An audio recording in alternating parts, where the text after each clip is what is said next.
Você já passou por uma situação onde tentou ajudar uma pessoa, mas acabou se dando mal por isso?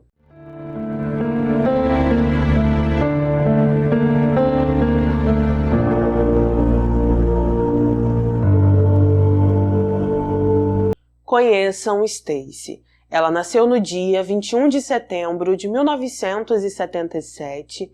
Ela era uma mulher de 32 anos que vivia na Virgínia Ocidental, Estados Unidos. Stacy foi descrita como uma mulher extrovertida, otimista, divertida e bastante agradável também. Ela era o tipo de pessoa que sempre estava cercada por amigos, era comunicativa, gostava de ajudar as pessoas e por isso era muito amada por todos. Assim que terminou o ensino médio, Stacy entrou na faculdade de enfermagem. Nessa mesma época, ela conheceu um homem por quem se apaixonou. Os dois se aproximaram, começaram a namorar e pouco tempo depois foram viver juntos. A partir do momento que foi morar com o namorado, cresceu um imenso desejo em Stacy de ser mãe. Ela então tentou por alguns anos, não conseguiu, até que finalmente ela conseguiu engravidar de sua primeira filha. Assim que deu à luz aquela menina, ela e seu namorado decidiram oficializar essa união, se casaram, estavam muito contentes e poucos anos depois tiveram um segundo filho. O que acontece é que esse relacionamento, que no início ia muito bem, acabou esfriando. Parece que após 8 anos de casamento, Stacy se reencontrou com um antigo amigo do colégio, sentiu algumas coisas por ele, parece que eles se aproximaram e então ela decidiu pedir o divórcio. Assim que se separou, ela foi morar em um apartamento com seus filhos. Seu ex-marido continuou visitando os filhos de maneira frequente, parece que esse divórcio foi amigável e que os dois não tinham grandes problemas. Também, após a separação, Stacy começou a namorar com esse antigo amigo do colégio que se chamava Brent. Inicialmente, o relacionamento deles também ia muito bem, porém as pessoas que viviam ao redor dos dois começaram a perceber que eles brigavam muito. Parece que eles viviam discutindo, depois dessa discussão se separavam, brigavam, voltavam, brigavam, voltavam, e parece que era um ciclo sem fim. Mais ou menos após um ano, no dia 24 de dezembro de 2009, Stacy se mudou para uma casa com seus filhos. Como nesse dia era véspera de Natal, ela passou com eles, com seu namorado e com um primo dela chamado Timothy, que estava vivendo em sua casa temporariamente. Ela queria ajudar esse primo e por isso deixou que ele vivesse com ela e com seus filhos. Com isso, alguns dias se passaram. No dia 27 de dezembro de 2009, Stacy levou sua filha para dormir na casa de uma amiguinha. Antes de ir embora, ela disse que iria buscá-la na manhã seguinte, se despediu e foi para casa. No dia seguinte, dia 28 de dezembro, a responsável da casa onde a filha de Stacy estava ficou aguardando por ela. Ela não apareceu e então, preocupada, decidiu telefonar para ver se tinha acontecido alguma coisa. Ela ligou várias vezes para o celular de Stacy, porém ela não atendeu. Por causa disso, essa mulher decidiu telefonar para outros familiares dela para que eles pudessem saber o que estava acontecendo. E então, assim que a mãe de Stacy ficou sabendo sobre essa situação, ela imaginou que talvez a filha tinha dormido até mais tarde, tinha perdido o horário e por isso pediu para seu marido ir até a casa da filha verificar. Assim que o pai de Stacy chegou na casa por volta de meio-dia, ele percebeu que a porta estava trancada, chamou pela filha, ela não atendeu e quem foi até a porta foi seu neto de 3 anos. Assim que ele perguntou ao neto onde Stacy estava, o menino disse: "A mamãe está dormindo, a mamãe está dormindo." E então o avô dele começou a conduzi-lo para que ele conseguisse abrir a porta. Com isso, o avô pediu para ele pegar uma cadeira, o menino pegou, depois pediu para ele subir na cadeira e assim o filho de Stacy conseguiu abrir aquela porta. Assim que o pai dela entrou, ele começou a caminhar pelos cômodos. Ao chegar na cozinha, ele infelizmente encontrou Stacy sem vida, tirou o seu neto daquela casa, pegou o celular, ligou para a polícia e então eles foram imediatamente até lá. Assim que os investigadores chegaram, eles observaram as portas e janelas, notaram que não havia sinais de entrada forçada, não encontraram o carro de Stacy na garagem, também perceberam que alguns objetos pessoais dela tinham sumido, e então eles foram até a sala principal. Ao chegar ali, na parede, eles encontraram escrito algo muito grande, estava escrito um palavrão e uma palavra que pode ser traduzida como traidora. Após isso, eles levaram Stacy para uma análise. Ao chegar nesse local, os profissionais constataram que ela perdeu a vida devido a um golpe com uma faca. Disseram que tudo isso aconteceu por volta de 2 ou 3 da manhã e que antes disso ela teve relações íntimas, provavelmente de forma consensual. Com isso, os policiais começaram a procurar quem seria o culpado por tudo aquilo. Ao falar com os familiares de Stacy, eles descobriram sobre o ex-marido, sobre o divórcio e por isso o interrogaram. Assim que começaram a falar com aquele homem, eles logo perceberam que ele não estava envolvido nesse caso. O ex-marido de Stacy então foi descartado como suspeito e então os policiais focaram no atual namorado dela, que era Brent. Ele se tornou a principal pessoa de interesse nesse caso, porque eles descobriram que esse namoro era conturbado, que eles viviam brigando e assim o levaram para ser interrogado. Assim que chegou ali, Brent disse que era inocente, falou que não tinha feito nada de ruim com a namorada e contou tudo o que aconteceu no dia anterior. Ele disse que no dia 27 de dezembro, na parte da tarde, foi até a casa de Stacy. Ao chegar ali, eles acabaram discutindo. Depois disso, ele foi embora e voltou algumas horas depois, à tarde da noite. Disse que conversou com a namorada, eles acabaram se acertando, foram para o quarto e ali tiveram relações íntimas. Depois disso, ele falou que tudo ficou bem entre eles, ele então foi embora para casa e dormiu. Os policiais continuaram desconfiando de Brent, não acreditaram nele, e então ele entregou seu celular e disse que eles poderiam verificar sua casa. Por causa disso, os policiais vasculharam toda a casa de Brent, ali não encontraram nenhuma evidência, continuaram interrogando ele, e enquanto estavam conversando com Brent, eles perceberam que tinha uma gota de sangue atrás da camisa dele. Ao questioná-lo sobre isso, Brent disse que talvez foi uma espinha que estourou, entregou essa camisa para os policiais e ela foi enviada para um laboratório. Ainda durante esse interrogatório, os investigadores perguntaram se ele poderia fazer um teste do polígrafo. Brent aceitou, fez o teste, passou, porém mesmo assim os policiais ainda ficaram de olho nele porque estavam esperando o resultado do laboratório. Enquanto o resultado do laboratório não saía, os policiais começaram a procurar por Timothy, o primo de Stacy. Quando conversaram com algumas pessoas de sua família, todos disseram que não sabiam onde ele estava. Os policiais então falaram com alguns amigos dele que disseram que também não sabiam e por isso continuaram as investigações. Como o carro de Stacy estava desaparecido, eles pegaram a placa do carro, jogaram no sistema e tiveram uma grande surpresa. Eles acabaram descobrindo que o carro estava no nome de Stacy e no nome de um outro homem também. Descobriram que o carro tinha um rastreador e por isso foram atrás desse homem para saber qual era o envolvimento que ele tinha com Stacy. Assim que o encontraram, eles descobriram que esse homem era um médico que tinha trabalhado uns anos antes com Stacy. Ele contou que na época que eles trabalharam juntos, tiveram um caso extraconjugal, já que tanto ele quanto ela eram casados, e que nessa época ele comprou um carro de presente para Stacy. Ele ainda contou que não estava envolvido no caso dela, falou que não tinha tirado a vida de Stacy e deu um álibi para os policiais. Quando os investigadores comprovaram esse álibi, esse homem foi completamente descartado das investigações. Eles então começaram a rastrear o carro de Stacy e então perceberam que ele estava em movimento. Por causa disso, os policiais começaram a seguir esse carro, perceberam que ele tinha parado em um estacionamento, foram até lá e quando chegaram nesse estacionamento, eles encontraram um homem se afastando do carro. Ao se aproximar desse homem, eles descobriram que ele se chamava Joseph.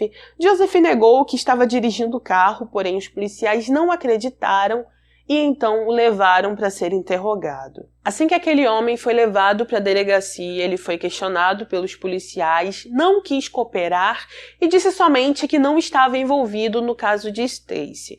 Ele chegou até a falar que recebeu as chaves do carro através de um amigo, não falou mais nada depois disso e por isso foi preso por dirigir um carro roubado. No dia seguinte, Joseph pediu para falar com os investigadores novamente. Dessa vez, ele decidiu contar tudo, disse que um amigo foi até ele, lhe ofereceu $50 para que ele se livrasse do celular e do carro de Stacey e por isso ele foi encontrado pela polícia naquele estacionamento.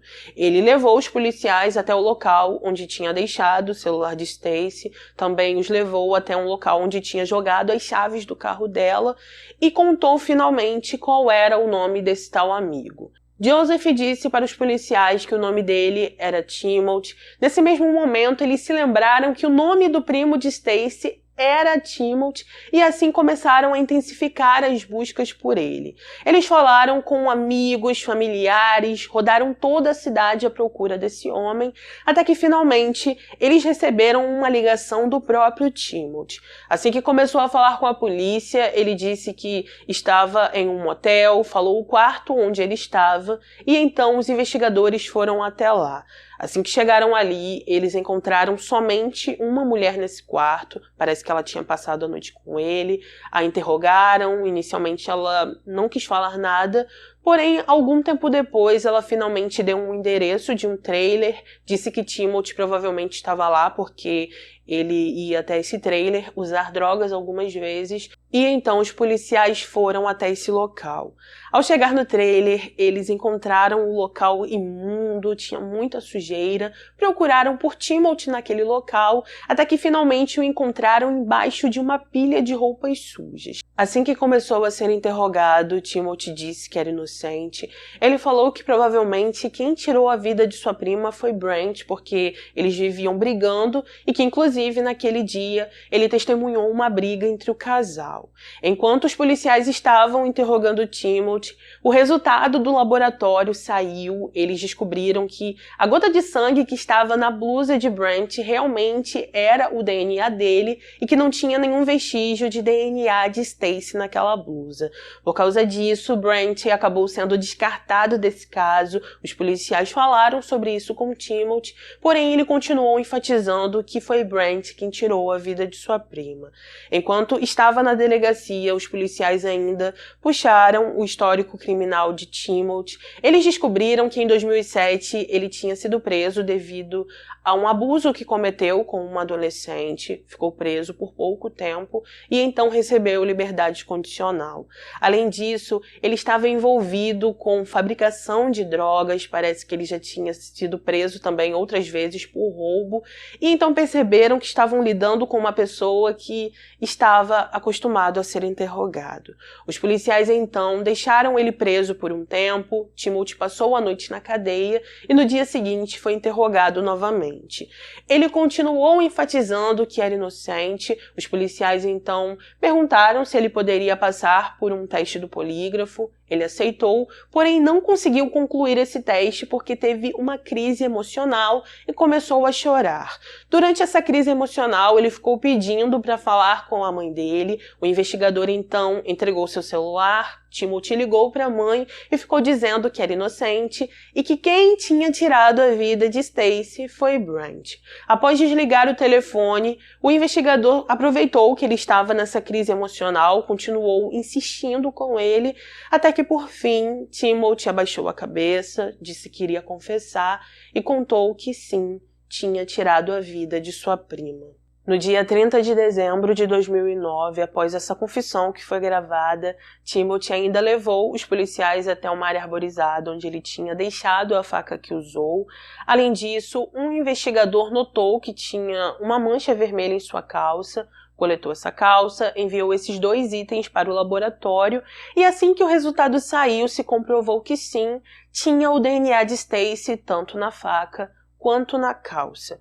Por causa disso, Timothy ficou preso por alguns meses. Seu julgamento aconteceu em 2011 e apesar dele ter confessado para os policiais durante o interrogatório. Em seu julgamento, ele mudou a versão, disse que no dia do ocorrido estava muito drogado e que por isso não tinha noção de suas atitudes. Quando os promotores ouviram isso, eles não concordaram, disseram que Timothy não estava drogado, como ele estava relatando ali, até porque após ele cometer o ato, ainda foi para a sala, escreveu lá que Stacey era uma traidora, escreveu um palavrão, e ele estava fazendo isso porque queria incriminar Brandt. Eles ainda relataram que no dia 27 de dezembro, Stacey foi sim deixar a filha na casa da amiga. Ao chegar em casa, ela encontrou Timothy. Depois disso, Brandt chegou e então os dois começaram a discutir. Após essa briga, Brandt realmente foi embora, voltou algumas horas depois, encontrou Timothy sentado no sofá e então fez as pazes com a namorada. Após os dois se acertarem, eles foram para o quarto, tiveram relações íntimas e parece que Timothy não ficou satisfeito em saber que os dois estavam tendo relações íntimas naquele momento. Assim que Brandt foi embora da casa, Timothy foi até o quarto da prima, começou a brigar com ela, disse que ela não deveria ficar com aquele homem, que ele não era homem para ela, que a tratava mal, e assim os dois começaram a discutir. Stacey defendeu o namorado, disse que seu primo não podia julgar ninguém, já que ele era viciado, e então isso incomodou Timothy demais. De acordo com a confissão que ele deu para os policiais, ele ficou com muita raiva ao ouvir que ele era um viciado, se levantou, foi para a cozinha, pegou a faca e então voltou para o quarto onde cometeu o ato. Depois disso, ele foi para a sala, escreveu na parede. Enquanto isso, Stacey ainda conseguiu se levantar, chegou até a cozinha, porém, infelizmente, ali ela faleceu. Ele então pegou o cartão de crédito dela, as chaves do carro, pegou o carro de Stacey, foi embora dali. E no dia seguinte, ele se encontrou com Joseph. Por causa disso, os promotores concluíram que Timothy sabia exatamente o que estava fazendo aquela madrugada. Eles disseram também que ele deveria ser considerado culpado e o júri concordou. Com isso, ao final de tudo, após todos serem ouvidos, apesar de se declarar inocente, Timothy foi sim considerado culpado e recebeu perpétua sem possibilidade de condicional. Posteriormente, em uma entrevista que deu, Brandt disse que ele achava que Timothy estava apaixonado por Stacey e que ele não suportava o fato dele estar com ela. Nessa mesma entrevista, uma mulher que esteve presente nas investigações, não sei se era investigadora ou promotora, enfim, ela falou que também acreditava que Timothy estava apaixonado por Stacey, porém ela não podia provar isso. Segundo ela, naquela madrugada, assim que Brandt saiu da casa, Timothy provavelmente deu em cima de Stacey, tentou dar um beijo nela, mas como ela negou, ele teria ficado com raiva. Como eu disse, isso são apenas especulações. Ela falou que não pode provar, até porque Timothy, quando confessou, não falou nada sobre isso. E outras pessoas da família também nunca viram ele dando em cima dela. Nessa entrevista também, a mãe de Timothy falou sobre ele, disse que ela estava muito confusa, não sabia se ela tinha que odiar seu filho, se tinha que amar seu filho, porque ela realmente não sabia o que sentir e o que fazer. Ela disse que naquele dia ela perdeu uma sobrinha e um filho, e que estava muito triste por tudo o que aconteceu. Sobre os filhos de Stacey, eu não encontrei matérias dizendo com quem eles ficaram. Eu acredito que eles tenham ficado com o pai, mas pode ser que a guarda foi dividida entre o pai e os avós maternos, tá bom? Como eu não encontrei nenhuma matéria confirmando, eu não posso dizer isso com certeza para vocês. Então, é isso, gente. Esse foi o nosso caso de hoje. Esse caso me deixou bem pensativa, eu fiquei me questionando, falando com Deus por que tudo isso aconteceu com Stacey. Ela só queria ajudar seu primo, só queria fazer algo bom para ele, colocando dentro de sua casa, e acabou se dando mal, acabou que ele não era a pessoa que ela imaginava. Enquanto estava pensando isso, vieram algumas coisas no meu coração dizendo que às vezes a gente ama muito uma pessoa e a gente sabe que essa pessoa precisa de ajuda. Só que acontece que com algumas pessoas não é tão fácil assim. Não adianta você querer ajudar alguém que não quer ser ajudado. Eu até encontrei uma frase na internet depois que eu estava me questionando sobre isso e ela me chamou muito a atenção. Eu vou ler aqui para vocês. A frase dizia o seguinte: cuidado ao fazer muito pelo ingrato. No final, ele vai dizer para você que nunca te pediu nada. O que eu estou dizendo nesse momento não é que você não deve ajudar a pessoa que você ama. Você deve sim. Só que existem algumas situações que só você observando de fora e observando quem você quer ajudar, você vai entender se essa pessoa realmente quer a sua ajuda ou não. Então não é algo assim que já está preparado, não existe uma receita mágica para entender. É só você, estando nessa situação, para saber se você deve ajudar ou se naquele momento é melhor você esperar até que aquela pessoa queira ser ajudada. Tá bom, gente? Deixa aqui nos comentários o que você achou sobre esse caso, se você já conhecia ele ou não, e coloca a sua opinião, que é muito importante pra mim. Se puder, por favor, não saia daqui sem deixar o seu like, que é de graça, não custa nada, e ativa o sininho para ser notificado dos próximos vídeos. Obrigada a quem chegou ao final desse vídeo, quem sempre está aqui comigo. Desejo sempre que Deus abençoe você, toda a sua família, e que te livre de todo o mal. Um beijo enorme no coração de vocês. Obrigada por tudo sempre. Fiquem com Deus, se cuidem e até o próximo vídeo.